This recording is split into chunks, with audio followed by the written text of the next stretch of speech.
자, 여러분 안녕하세요. 평생교육 조직과 조직행동 또한 리더십과 관련돼서 여러분들에게 이번 강의에서 말씀드리겠습니다.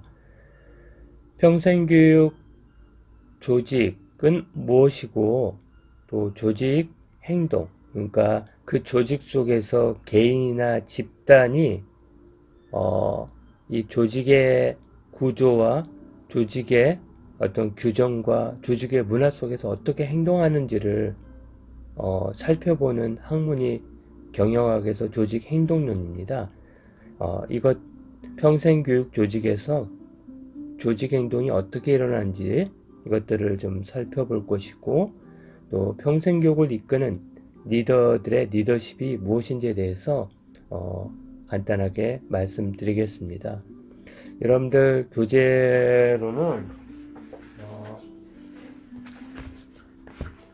교재로는 119쪽부터 156쪽, 그러니까 챕터 7과 8에 해당됩니다. 여러분들 이거에 대해서도 짤막하게 여러분들이 과제를 제출하기 바랍니다. 과제가 많다고 하지만 이런 온라인 강좌 이러한 속에서는 여러분들 스스로 공부하지 않으면 안 됩니다. 이러한 책의 내용을 정리해 보면서 꼭 스스로 공부해 보시기를 바랄 뿐입니다. 지난 학기 했더니 많은 학생들이 잘 듣는다고 생각을 했었거든요.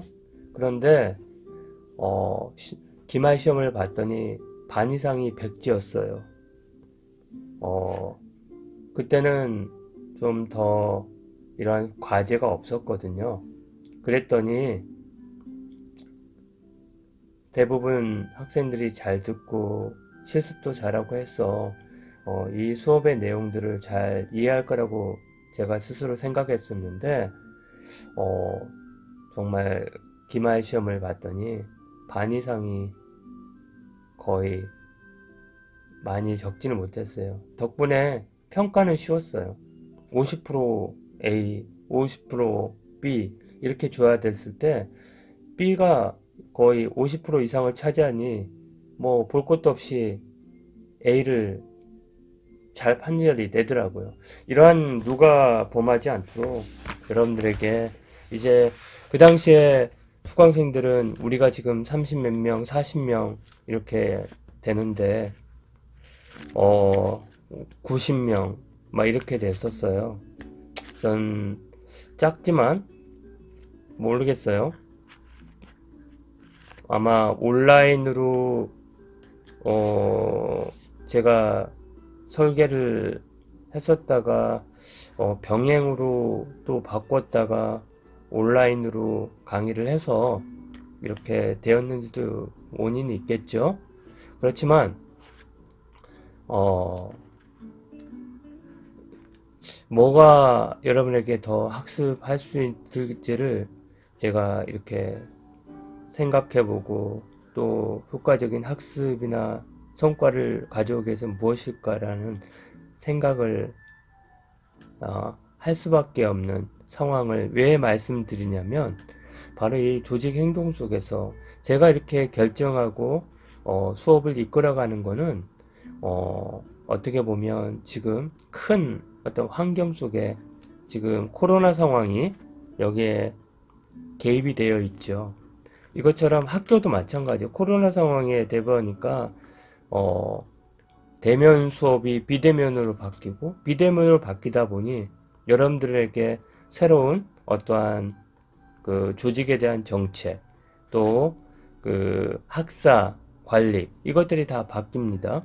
그 바뀌는 에 따라서 교수자들도 거기에 알맞게 수업을 제공해야 되고, 또 그 가운데서 학생들과 상호작용하면서 학생들에게 최적의 학습 서비스를 제공해 줘야 되는데, 그 과정 속에서 여러 가지의 그러한 학생과의 상호작용, 또 그러한 시행착오를 겪어서 끊임없이 개인도 이렇게 느끼고 개인도 이렇게 스스로 그 일에 있어서 효율적인 게 뭔지를 찾아서 끊임없이 개선해 나가는 그런 활동들이고, 또 이렇게 상호작용이 원활할 수 있도록 그런 관계를 잘 파악해서 학교 측도 끊임없이 이런 식으로 제시를 해라. 병행 수업을 원칙으로 하되 꼭 온라인으로 해도 된다. 이런 것들을 토대로 해서 온라인 할 때는 이런 것들을 고려해서 우리 학생들에게 제공해라. 이런 식으로 어떻게 보면 방침이 결정이 되거든요. 이처럼 이 조직에서도 상당히 외적인 환경과 내적인 환경과 또 사람들과의 어떤 관계 속에서 끊임없이 개인들은 자기 행동을 변화시켜 나갑니다. 또 그러한 사람들이 어떻게 변화하느냐, 또 시스템이 어떻게 구축되냐에 대해서 거기에 어댑티브한 적용할 수 있는 그런 리더십을 발휘해야 되는 거죠. 이것이 바로 하나의 그 평생교육에 있어서 그 조직과 조직 행동 및 리더십을 이해해야 하는 그러한 측면이라는 것입니다. 자, 어쨌든 한번 살펴보도록 하겠습니다. 이제 자, 평생교육 조직의 이해를 한번 이제 먼저 조직부터 살펴볼게요. 자, 조직의 특수성. 조직의 특수성이야. 근데 어떤 조직이냐? 평생교육 조직이에요. 일부는 제가 학교 교육과 관련된 내용을 제시를 해놨어요. 이해하기 쉽도록. 그러나 학원이나 여러 가지 측면에 봤었을 때 우리가 성인을 대상으로 하지만 또 정년기 학생들 대상으로 하기 때문에 조금 섞어서 제시해 놨습니다. 예를 들면 강사라고 표현을 교사라고 표현할 수도 있고, 또 여러분들은 주로 교사하면 강사로 생각할 수도 하고, 강사하면 여러분들 또 교사로 생각할 수도 있고, 학부모 하면 또 어떤 보호자 뭐 이렇게 생각할 수도 있고요. 학생하면 학습자라고 생각하셔야 되고요. 이렇게 편하게들 생각하시면 됩니다. 일단 조직의 특수성에 있어서는 평생교육의 조직은 관료 성격이 강한 일반 기업이나 공공기관과는 약간 차별되는 특성이 있죠. 물론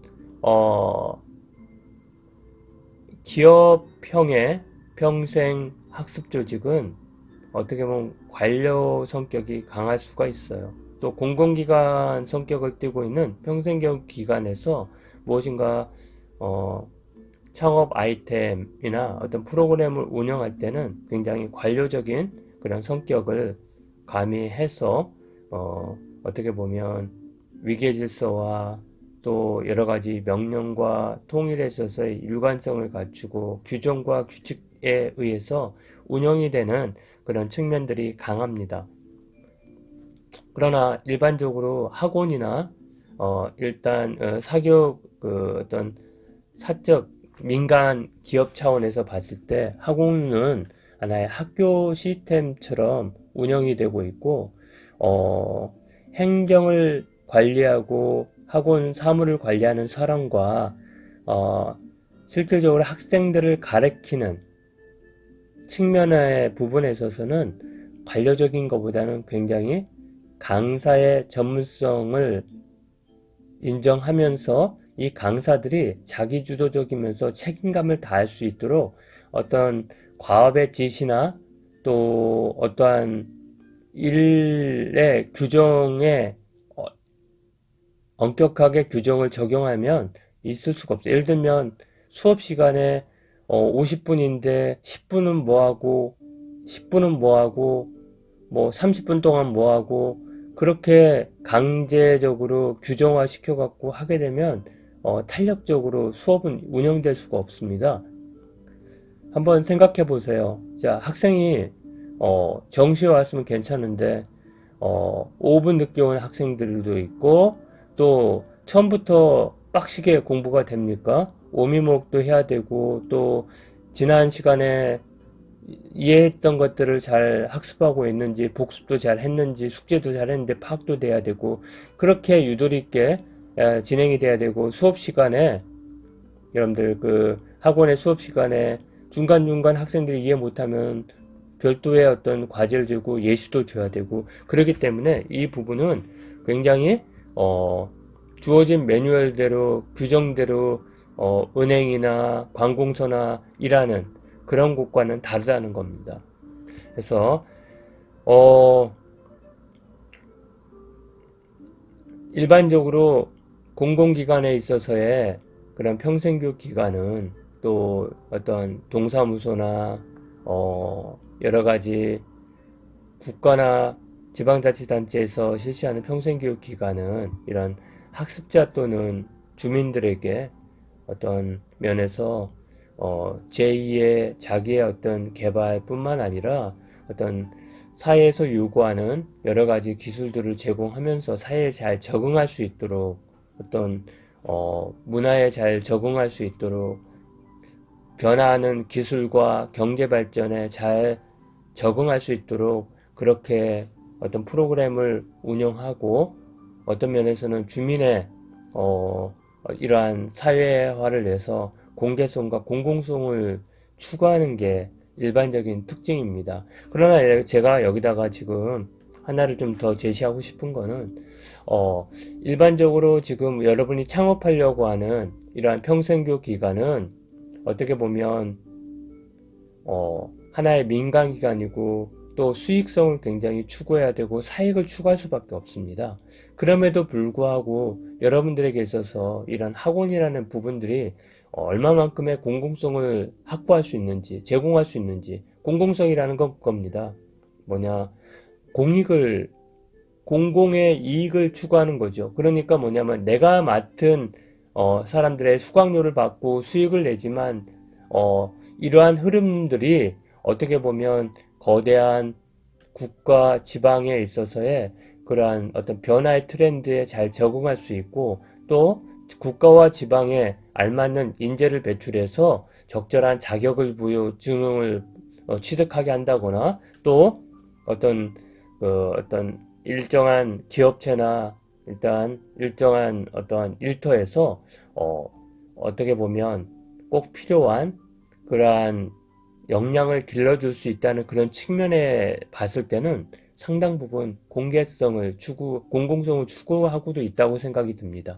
또 공개성이 있어요. 반드시 뭐냐면 장부를 비치해 놓고 나중에 여러분들 지금 학원법에도 배웠지만 반드시 공적 장부에 우리 학원을 등록해야 되고 또 이 학원에 있어서의 뭐 수강료니 또 여러 가지 어떠한 그 변경사항이 있으면 다 보고하게끔 돼 있잖아요. 그리고 학원과 운영과 관련된 것들은 특별히 민간단체면 더더구나 더 공개적이어야 되고 더 개방적이어야 되고 또 많은 정보들을 제공해 주면서 어떤 신뢰를 얻어야 되는 측면들이 있잖아요. 그런 측면에서 어떻게 보면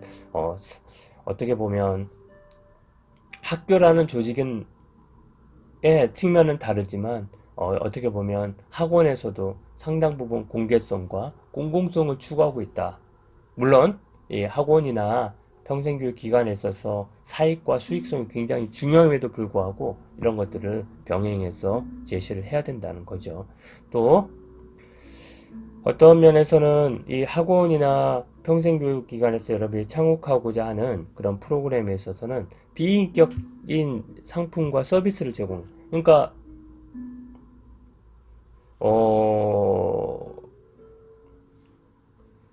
어떻게 보면 여러분들에게 지금 교육 서비스를 제공하는 거죠. 그러한 어떤 기업이나 또 뭐 보험 상품이나 여러 가지 어떤 뭐 신발을 판매하는 그런 기업이나 또 정해진 기준에 의해서 세금을 징수하고 또 그걸 집행하고 또 규정에 따라서 뭔가를 시행하는 공공기관보다는 왜 더 기능상 복잡하냐면 사람을 다루기 때문에 그렇습니다. 여러분들 일정한 그 프로세스가 있죠. 예를 들면 뭐 신발을 만든다, 햄버거를 만든다 그러면 일정한 프로세스가 있어요. 굉장히 뭐냐면 설계가 복잡하더라도 예측이 가능하죠. 어떤 부분이 문제가 생기면 반드시 어떤 프로세스를 쫙 뛰다 보면 어딘가 문제가 발생된다는 것을 추적해낼 수 있습니다. 또 어떤 규정대로 진행되는데 뭔가 발생했을 때, 문제가 발생할 때 뭔가 있으면 규정이 문제가 있다. 또 이 규정에 따라서 절차적으로 수행되지 않았다는 것들을 파악될 수가 있습니다. 그런데 평생교육 조직이나 학교 같은 교육 조직은 사람을 다뤄요. 사람은 굉장히 복잡한 겁니다. 굉장히 변화 가능성도 높고, 또, 다양한 감정, 또 생각, 또 여러 가지 필요와 요구가 다릅니다. 또, 여러 가지에 있어서의 그런 서비스들이 있어요. 어떻게 보면 수업만 어떤 학원에서 어떤 강의를 한다고 했을 때 뭐 학원, 그냥 수학을 가르친다고 해서 수학만 가르친 게 뿐만 아니라 이 수학을 가르치는 측면에 있어서 학생들에게 알맞는 환경도 제공해 줘야 되고 동기유발도 시켜줘야 되고 여러 가지 활동들을 동시에 해야 합니다. 그런 측면에서 굉장히 이러한 평생교육 부분에 있어서는 굉장히 기능상 굉장히 복잡하다라고 말할 수 있습니다. 또한 그 관계 자체가 공식적인 관계가 비공식적인 관계가 있어요. 공적이고 공식적인 관계가 될 수 있어요.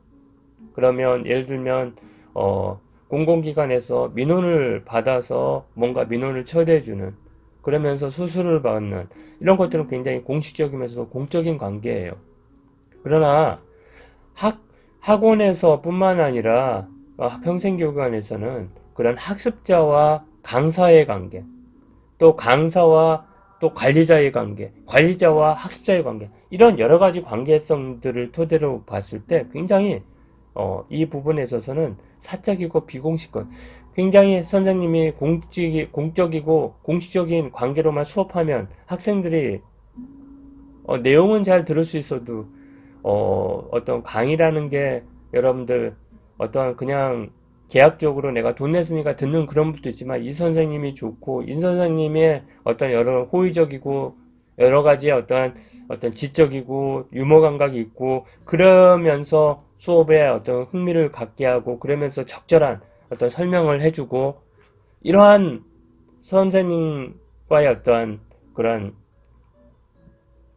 어떤 비공식적인 그러한 소통과 관계. 또 뿐만 아니라 선생님이 나를 더 이렇게 애틋하게 내 상황을 알고 더 자료도 하나 고려해주고 또 그 끝나면서도 누구시? 아니면 누구? 이런 측면에서 어떻게 잘 되고 있나요? 이렇게 관심을 가져줄 때 더 동기가 유발되잖아요. 이런 것처럼 사적이고 비공식 관계를 유지한다 이거예요.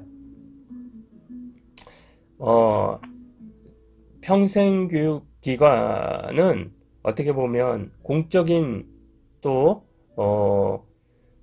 기관 성격을 띄었을 때는 상당히 어떤 면에서는 그 교육의 어떤 만족이나 교육의 어떤 측면에 봤을 때 성과를 측정하기가 어려운 부분들이 있어요. 자, 사기업에서 보험 실적으로 딱 성과가 측정이 됩니다. 물론 학원에도 마찬가지예요.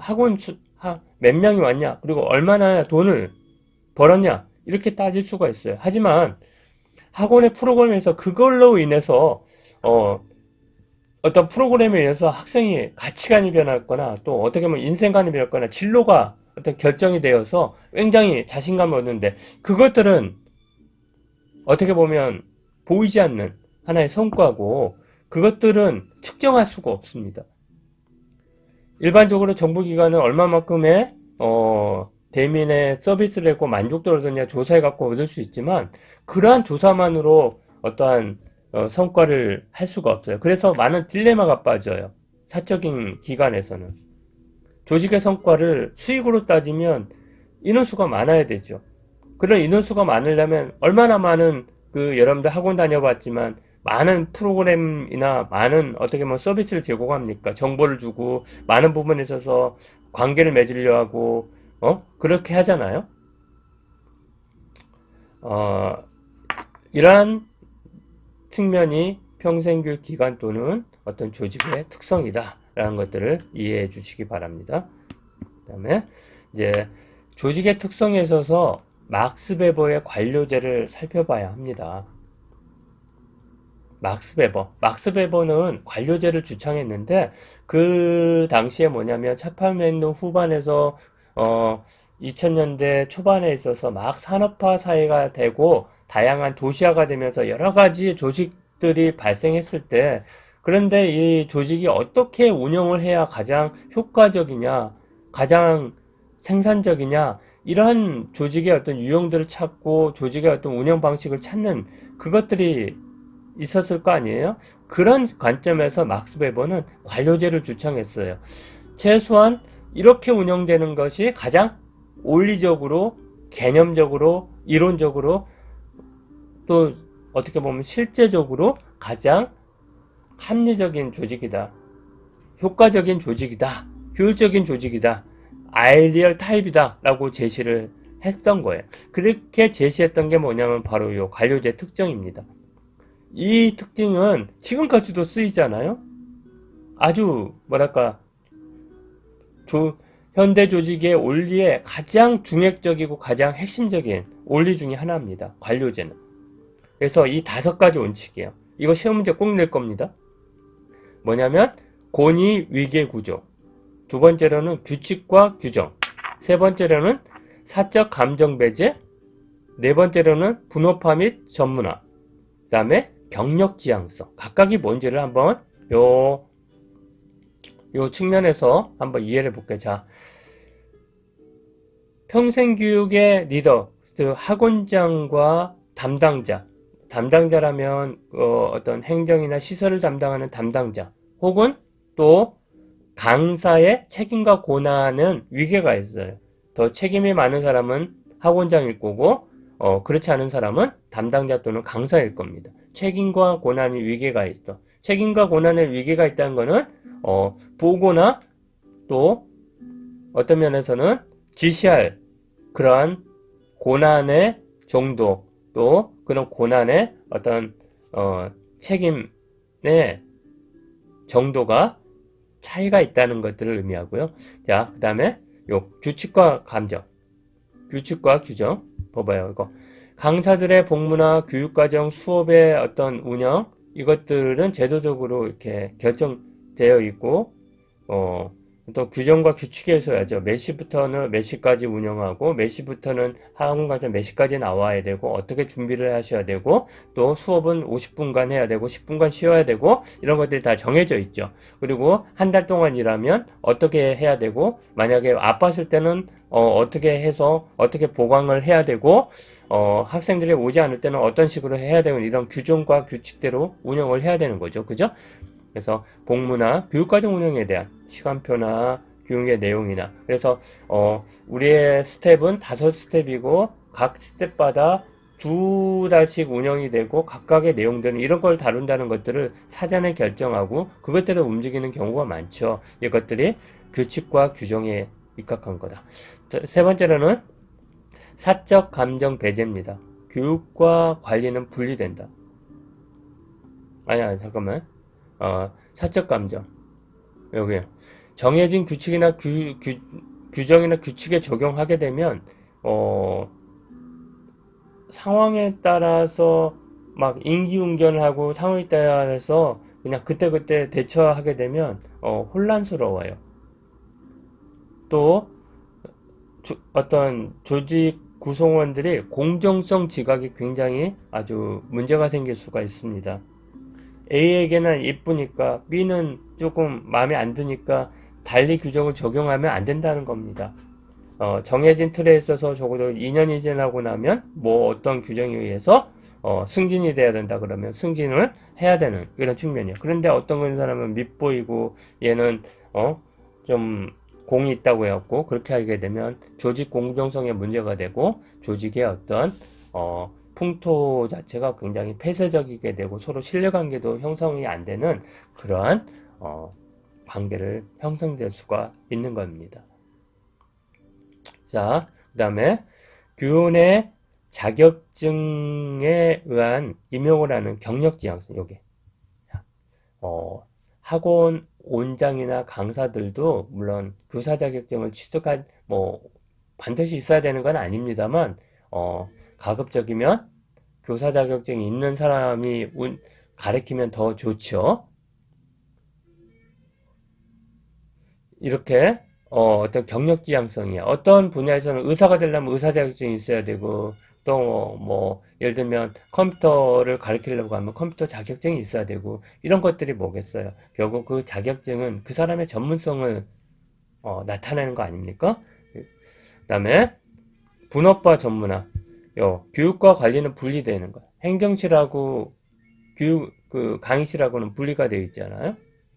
강사와 행정직이 분리된 것처럼 이런 것들이 되어 있는데, 자, 이렇게 이런 특징이 조직에서 된다면 모든 게는 다 밝은 점이 있고 어두운 점이 있죠.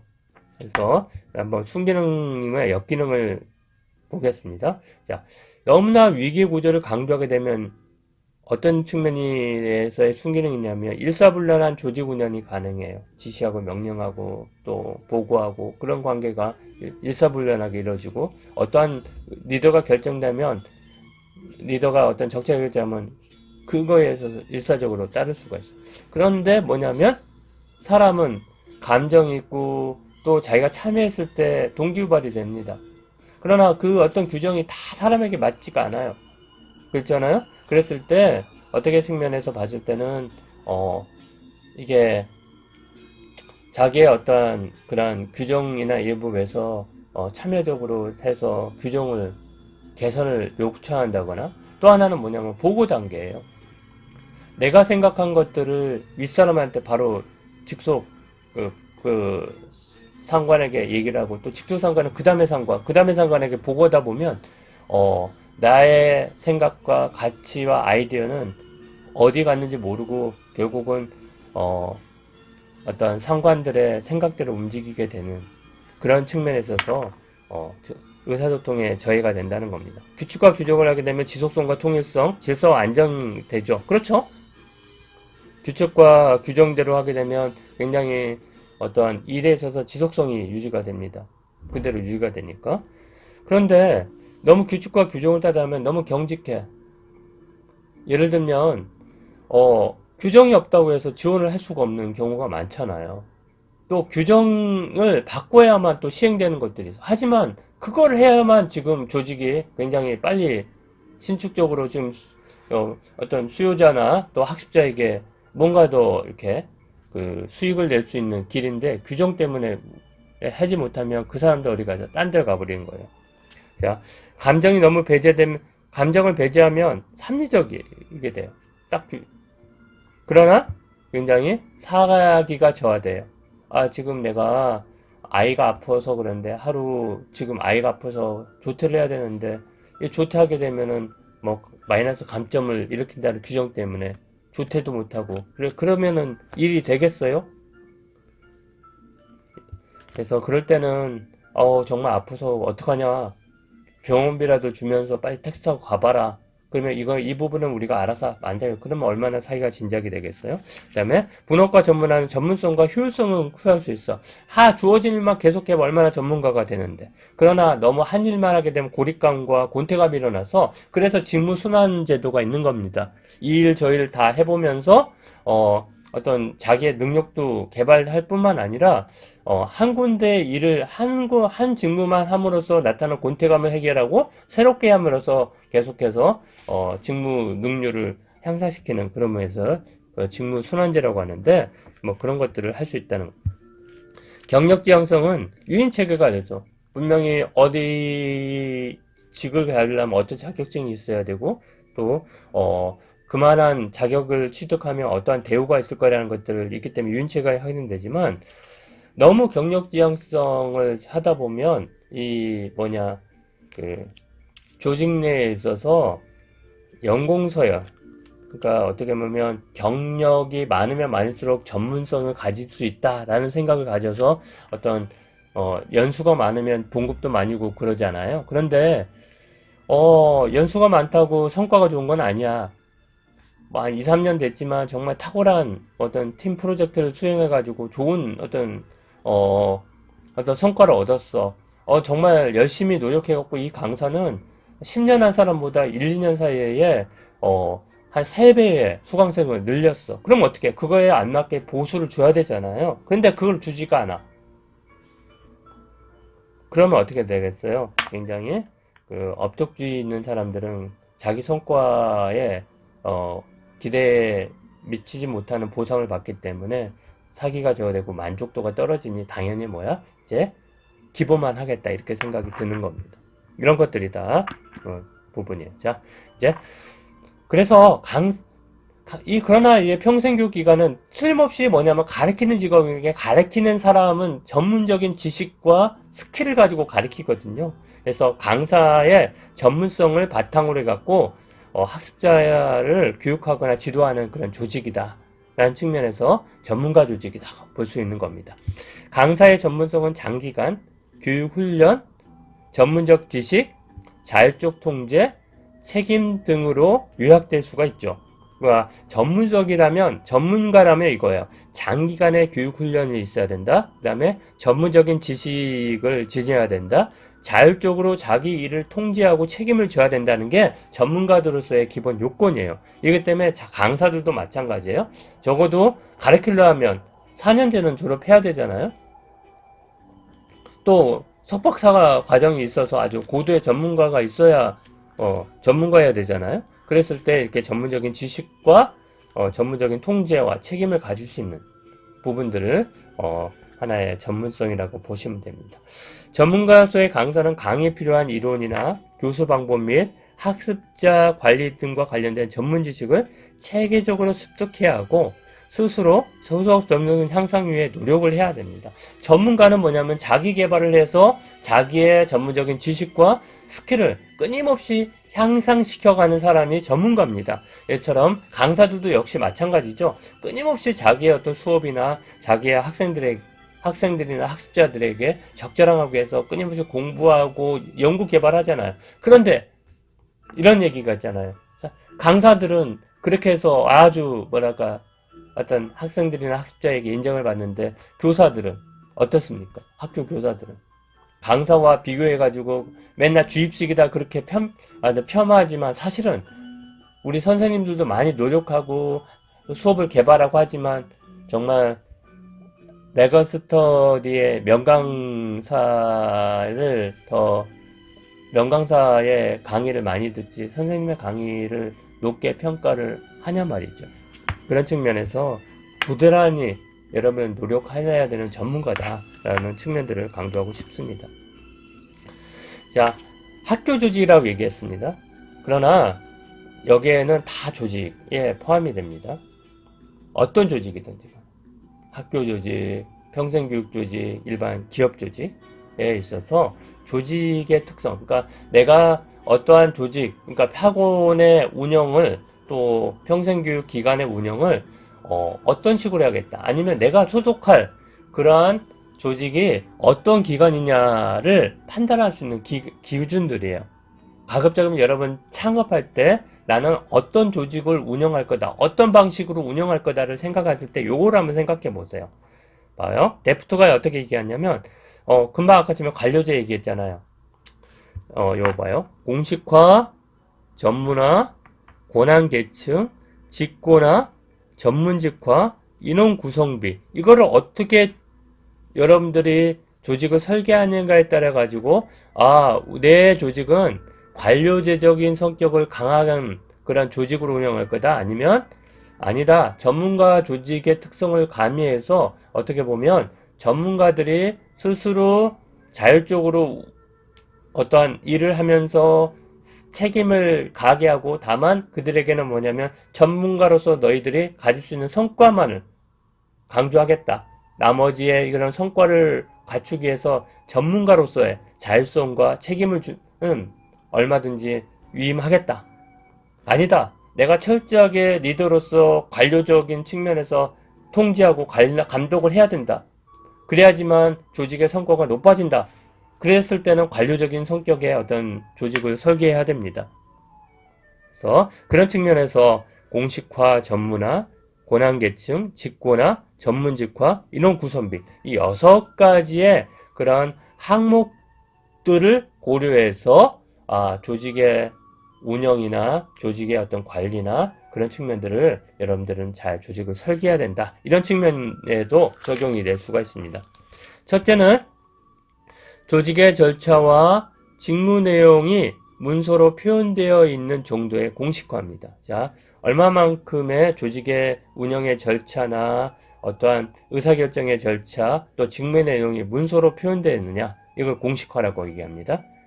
그래서 공식화 정도가 높으면 관료적인 성격이 강하고, 또 공식화 정도가 약간 낮으면 낮을수록 전문가 조직의 성격이 강하다. 어떻게 보면 그렇지만 요즘의 기관에는 대부분 다 공식화를 추구를 합니다. 그러나 그 적용에 있어서 굉장히 타이트하게 하느냐, 엄격하게 하느냐, 굉장히 느슨하면서도 위임을 하느냐, 이런 게 좀 차이라고 보지만 공식화는 대부분 어떤 조직의 성격이든 다 공식화가 이루어져야 합니다. 조직의 직무가 개별 업무로 세분화해 있는 정도를 전문화입니까? 어떻게 하면 분업을 얼마만큼의 세분화 시킬 거냐? 분업이 세분화되고 세분화될수록 뭐냐면 규모가 크면서 관료적으로 운영된다고 얘기합니다. 관료제일수록 굉장히 개별 업무를 쪼개서 일을 분업화하는 경향이 있습니다. 그러나 소규모 또 몇 명으로 이루어진 그런 팀 같은 경우는 정말 맥가이버처럼 정말 일당백으로서 다양한 업무들을 하게 되는 거죠. 그리고 하나의 전문가로서는 뭐냐면 이 전문성은 다양한 일을 자기가 주도적으로 책임을 지고 한다는 거예요. 그래서 많은 부분 전문가 조직에서는 공식화는 해놓고 그 일에 있어서는 어떻게 보면 몇 사람에게, 몇 팀에게, 혹은 한 개인에게, 전문가에게 그것들을 좀 신축적 있게 운영할 수 있도록 그렇게 제시를 합니다. 그래서 뭐냐면 엄격하게 행정직처럼 일을 이렇게 쪼개서 많이 하지 않고 수업이라는 거, 교육과정이라는 부분들은 그렇게 쪼갤 수 없는 부분들이 많아요. 어떻게 수업과 평가가 분리될 수가 있습니다. 같이 이루어져야 되잖아요. 이것처럼 이렇게 전문화 정도가 굉장히 낮으면 낮을수록 전문가 조직이다, 이렇게 생각하시면 되고요. 보고 체계와 관리 단계가 촘촘하냐 느슨하냐. 예를 들어서 전문가 단계에서는 이렇게 굉장히 보고 단계가 이렇게 촘촘하지 않습니다. 또 전문가들끼리는 수평적인 그런 관계가 많기 때문에 어떤 보고 체계나 관리 단계가 이렇게 길지가 않아요. 그러나 공공기관의 사장님은 저 대리부터 해갖고 저 사장까지 일어나면 한 10단계 거쳐야 됩니다. 저 시장님께 갈라 그러면 몇 단계 거쳐야 돼. 뭐 예를 들면 뭐 계장, 과장, 뭐 국장, 뭐 등등등 해가지고 이것들이 권한계층이에요. 그 다음에 직권화, 의사결정의 권한이 리더에게 있느냐, 아니면 많은 부분 이 리더가 결정할 수 있는 권한을 밑에 하위에 위임했느냐, 권한 위임했느냐를 따져야 하는 거예요. 그래서 권한 위임 정도가 리더가 많이 갖지 않다는 거는 전문가 조직이라는 겁니다. 전문가들은 전문적인 판단과 결정에서 스스로 결정해갖고 책임을 져야 되잖아요. 이처럼 의사결정들은 가급적이면 이렇게 전문가들에게는 상당히 책임을 위양하고 거기에 맞게 성과를 기대하는 이런 측면들이 강합니다. 학원 교사들도 마찬가지죠. 강사들도 어떻게 보면 이 강사들에게 가르칠 수 있는 재량을 줍니다. 그러면서 성과는 뭐냐면 학생 수와 뭘로 따지겠죠. 그 다음에 두 번째로 전문직화입니다. 가급적이면 교육과 훈련을 필요로 합니다. 자격증, 아까 전에 자격주의라 그랬어요. 경력주의. 그 다음에 어떻게 보면 기능과 부서에 있어서 인력의 비율, 인력비는 그겁니다. 학교를 따지면 교사와 행정직의 그러한 지원 인력의 비율을 얘기해요. 전문 조직일수록 어떻게 전문적인 일을 할 수 있는 사람들의 숫자가 더 많습니다. 이게 분류 기준입니다.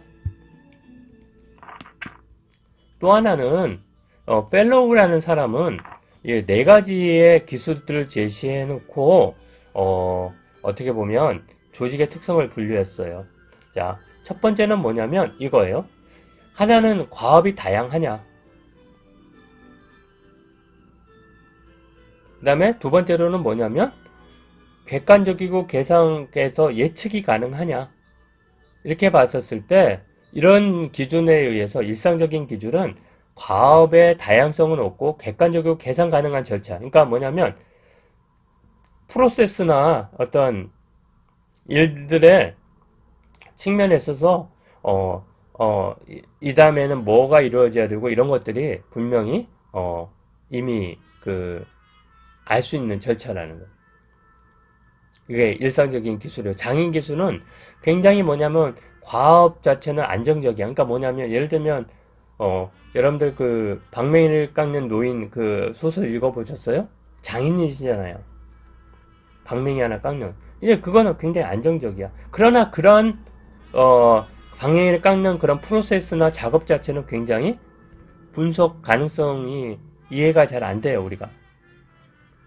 어떻게 했는지에 대해서는 그거는 고도의 그 장인만 갖고 있는 전문성을 갖고 있는 이게 장인 기술이에요. 그래서 그 다음에 엔지니어링 기술은 정해진 절차가 공식적으로 프로세스가 있어. 예를 들면 햄버거 만들기 위해서 빵을 어떻게 놓고 몇 분에 뭐 하고 이런 절차가 있어. 이렇게 절차대로 하는 게 엔지니어링 기술이야. 다르면 컨베이어 벨트라고 생각하면 돼. 그 다음에 비일상적인 기술, 굉장히 과업에 있어서 다양한 일들이 생각들이나 다양한 어떤 업무들이 함께 이렇게 어울려져야 돼. 그리고 그거조차도 분석될 수가 없어. 굉장히 그거는 전문가들이 아주 독특한 통찰에 의해서 이루어져야 되는데 그 안에는 다양한 업무들이 통합적으로 이루어진단 말이야.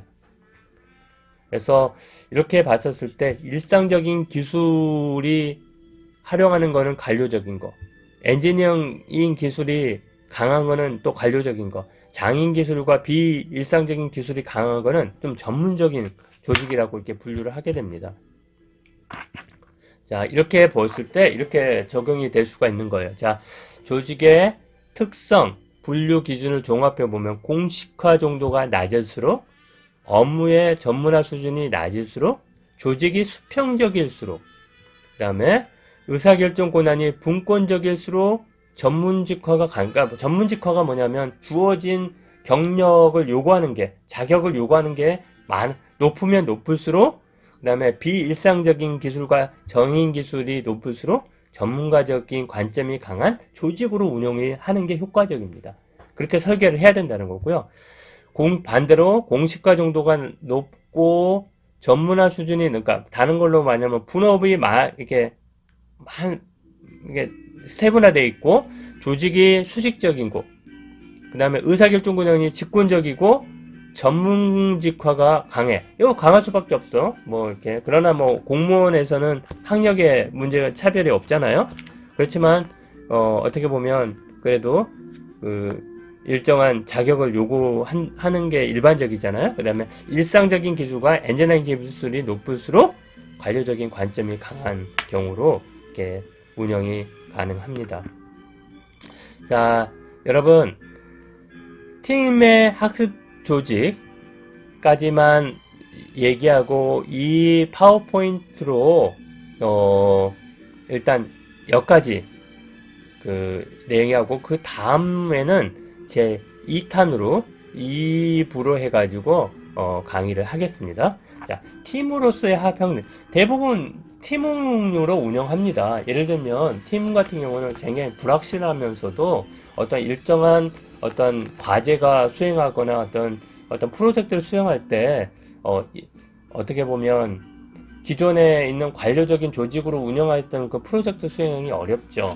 그리고 많은 부분에 있어서 다양한 부서의 일들을 종합해 가지고 아주 복잡한 계획서를 만들어내는데 예를 들면 김 대리가 기획팀에 있어. 기획처에. 그런데 또 이 대리는 어디냐면 그냥 연구개발 부서에 있어. 그러면은 누구의 지시를 따라야 돼요? 각 부장의 지시를 따라야 된다면. 그렇게 되면 굉장히 어떤 면에서는 두 명이 의사소통하기에 와서 일하기에 어려운 측면이 있어요. 그러나 팀을 운영합니다. 그러면 그 팀이, 그 사람들이 잠시 어떻게 해요? 그 팀의 일원이 되어서 팀으로서 어떤 다양한 전문성과 다양한 분야의 경험들을 공유하면서 일정한 성과를 내기 위한 어떤 일들을 함께 수행하면서 서로 간에 소통하고 서로 간에 공유하고 서로 간에 어떤 면에서는 뭐 일들의 성과를 함께 꾸려나가는 이런 조직이 굉장히 능률적일 수가 있어요. 그래서 많은 부분에서 요즘에 그 팀 운영을 합니다. 그래서 팀은 집단 내 구성원들이 공동의 목표를 달성하기 위해 높은 수준의 상호작용을 하고 긴밀하게 협동하는 조직을 갖다가 팀이라고 얘기합니다. 공동의 목표를 달성하기 위해 높은 수준의 상호작용, 서로 간에 소통하고 서로 간에 그 갈등을 함께 좀 해소해 나가면서 서로 간에 협력하고 협업하고 그다음에 또 서로 간에 어떠한 대어와 성찰과 또 여러 가지 학습을 같이 하면서 뭔가 성과를 이뤄내는 게 팀이다. 팀은 개인이 독립적으로 일하거나 다른 조직이 해결할 수 없는 직무를 수행할 수 있습니다. 왜냐하면 팀이란 구성원들의 긴밀한 상호작용, 공동 목표를 위한 팀워크와 몰입과 헌신을 요구하기 때문에 다른 집단이 할 수 있는 것들을 할 수가 있어요. 굉장히 하나는 약하지만 둘셋이 모이면 굉장히 그 시너지 효과를 나타낼 수 있잖아요. 아주 서로 간에 조화롭고 신축적이면서 서로 간에 어떠한 서로 조정과 협업이 가능하다면 말이죠. 그래서 효과적인 팀장으로서 평생교육 담당자는 어떤 특징이 있냐면 바로 이러한 12가지. 자, 명확하게 기술된 사명과 목표를 제시하고 창조적인 행동을 운영을 하고 결과에 초점을 맞추고 역할과 책임을 명료하게 팀원들에게 주고 조직화하고 개인의 강점을 활용하고 의견 불일치 때 건축적으로 해결하면서 개방적인 의사소통 또 여러 가지 이러한 측면들을 발휘하게 하는 게 효과적인 팀장이다 라고 말씀을 드리고 싶습니다. 여러분들 요 부분부터는 다음 차시에 하도록 하겠습니다. 동일한 파워포인트를 활용하니까 이렇게 이해해 주시고 여기까지 일단 1차 평생교육 조직과 조직행동의 측면들에 있어서 설명을 마치도록